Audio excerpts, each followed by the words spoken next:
Hi guys, let me explain the different apps that we have. Let me explain. I feel like I feel like a little bit of an understanding or an insight into this app may help you understand which app is best for you. Okay? Okay, let me start from Bolt. Bolt is a household name. Okay? It's just like when you think about delivery in Nigeria, you may think of Glovo. Do you understand? It's not like Glovo is the only delivery app that exists, but you may think of it because that's the one that's in your face all the time. That's what Bolt is. Bolt is one of the first, or was it Uber? I think it was Uber, but I think Bolt like had like a foothold in the country when it comes to ride sharing. It started from Taxify and then built onto Bolt. So there was a whole lot of them going around. So I think they built their rep over a long period of time. So it became like a household name. Okay? And you talk about ride sharing, you talk about booking something from here to there, Bolt immediately comes to mind. And then there is also that feature in Bolt that allows people to feel like it's secured. You know, it's not that reckless of an app. It's secured. You can track the user. You can share your location. You can share your ride. Whatever illusion of security that they get from it, but they get some kind of security from it. So to that extent, Bolt thrives. In essence, what this means is Bolt has this, from time to time, they always have this promotion that they give to their users. It keeps the users happy. And then apart from that, Bolt also gives this sense of security, which means a lot of people prefer to use Bolt at night as opposed to other kinds of app where they don't feel the same sense of security. They tend to use Bolt at night. Okay, let's say it's getting dark and then they're thinking, oh, which app can I use, and to book a driver or something or whatever. So they think of that. And apart from that, some consumers just believe in availability, right? Bolt always have drivers around my vicinity or around my area. Why not? I'm going to use it. And a lot of people who come into the ride sharing space as drivers think of Bolt first. So that's why I say it's become a household name, okay? You think ride sharing, you think Bolt. So they've done a very good job by way of advertising and putting themselves in the heads of people. All right, when it comes to ride sharing. So that's Bolt for you. Let me tell you about InDrive. Customers who are looking for a bargain love InDrive. Even though the bargain is an illusion, they take it any day. That is to say, they may be on InDrive and then they're trying to bid for the fare to take them to their destination. Sometimes the driver bids for a fare that is even a lot more higher than if they were, say, on Bolt, for instance. But they don't really care, but because the app gives them the illusion of you are in control when it comes to pricing. So they love that. People who go to market, there's a reason why people go to market rather than going to a supermarket or to like mall to shop, because in the market the person can tell you 500 and then you say 350 and you guys go back and forth until there's like a compromise. That's what InDrive is. You go to a supermarket, honey, the price is already there. You either want it or you don't, right? So InDrive is not like that. InDrive gives you the illusion of price control and people love them for that. Also the drivers like to feel like, what's this? No. Depending on the place you're going to at this time of the day or at this time of the night, no, I think you should be paying more. And most drivers get their way, by the way, right? Because in the end, the person still wants to get to where they want to get to. Some people are quite adamant. You keep telling them to pay a certain amount of money, even if it's like maybe 800 naira difference or something, they still insist if it's not that price, they're not going. They keep looking out. They keep looking out for which driver is going to accept to go on that trip for their own fare. So InDrive gives people the illusion of price control, and that really helps them. Okay, and also the drivers too, they feel like I can control the price. I'd probably normally go to this distance for like maybe 30,000, but because I control the price, I'm going there for 6,000, for 5,000, for something more. Okay, it allows you to feel a sense of dopamine that it gives you excitement and a feeling of fulfillment or whatever. So that's InDrive for you. And again, for the customers, it's always down again to availability. They may have checked out the app and it's like there are no drivers around, but then whenever they check InDrive, there are available drivers. It comes down to it. Anytime they want to go out, the next time they just go straight to the app where they know there's going to be an availability. And at the moment, I think InDrive is winning on that note. Okay, almost a lot of drivers anyway, let me not say all the drivers, but a lot of drivers are on InDrive. Some people don't quite understand the system and they don't like the fact that one request is being shown to a whole lot of other people, and now they have to, it's like a bidding war, and the quickest to accept the bid or the price or whatever gets to go on that trip. So they don't like that. Some people don't like that. Okay, give me a moment. Next in our list of apps is Uber. Okay, Uber is a universal app. It's the most universal app there is. You talk about ride sharing, you don't talk about Uber, I don't think you know ride sharing. Okay? Uber is basically in almost every country you enter. So I'll tell you this. Most of the customers you find on Uber, the most foreigners you have or you find are always most likely using the Uber app, not the other Bolt or InDrive. They are most likely, not all the time, but most likely using the Uber app, right? The reason for this is when people are very well traveled, where they travel a lot, they move from place to place, they always have just that one app because they know that if they get into a different country and they still use the app, it works. They get into another country, they still use the app, it works.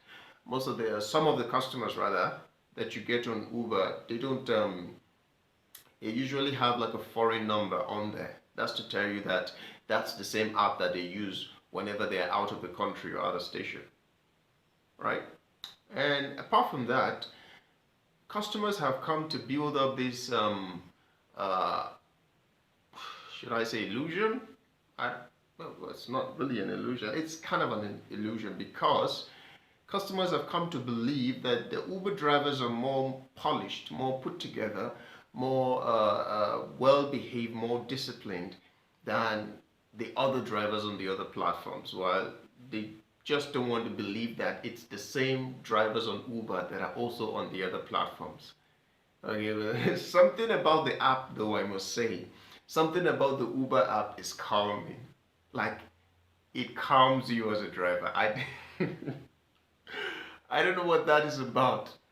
From the tone that it makes when there's a new request to the functionality of the app, the user interface, something about it is more calming as when you compare to Bolt.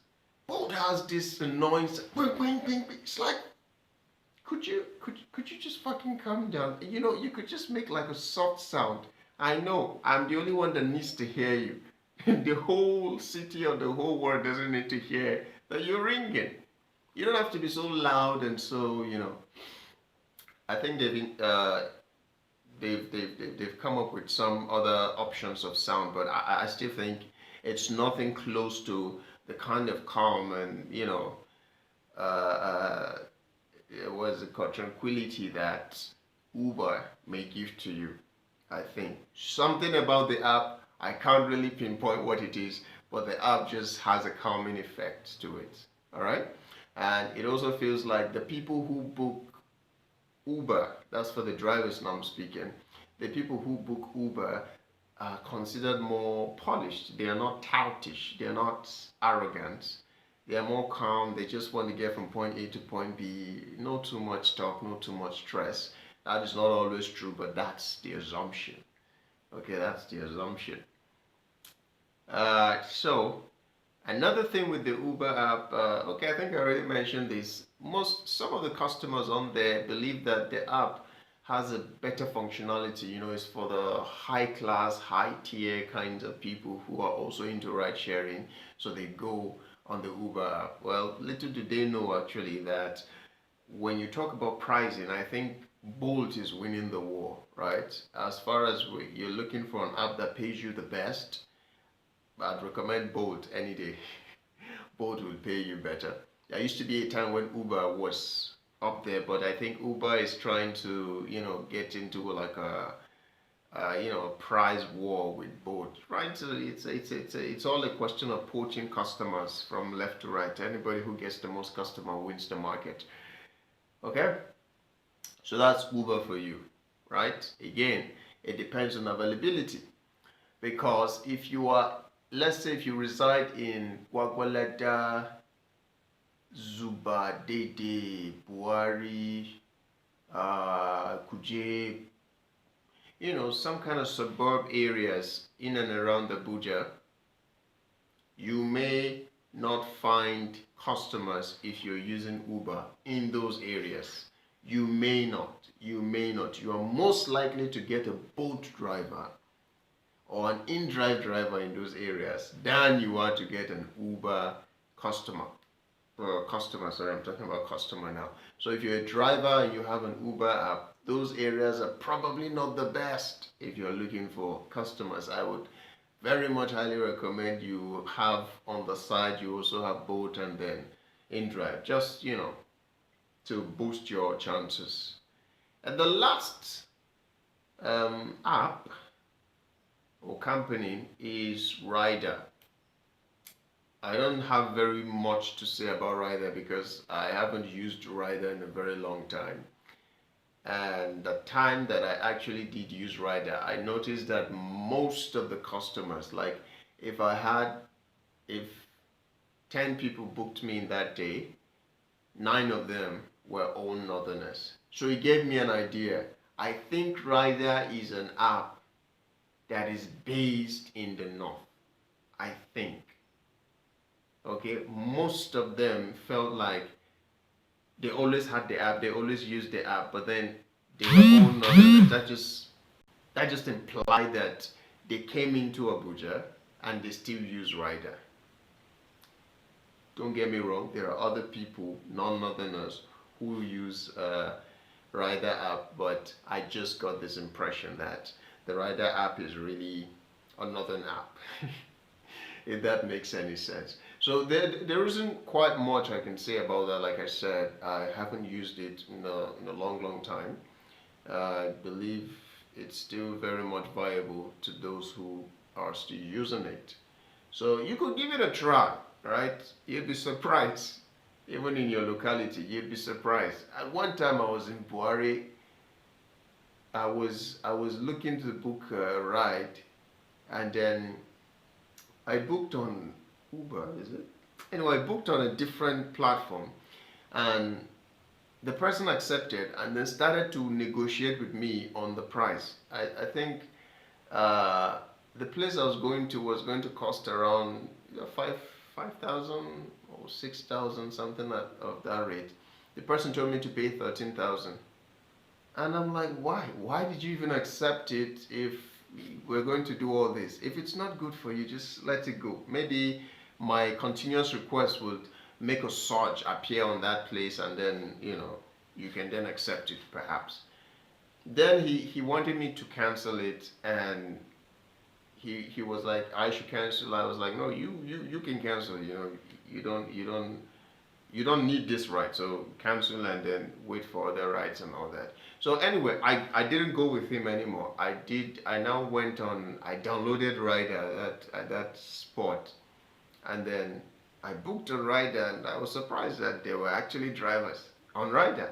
I was surprised. I just said, let me try. You never know. So that's my point. You can try, and you wouldn't be so shocked anyway. You'll find some people there. So these are the explanation of the 4 major ride-sharing companies I know of in Nigeria at the moment. so many others are popping up like every day, but I don't know how well they're doing in the market as far as usage is concerned. Okay, all right, bye bye.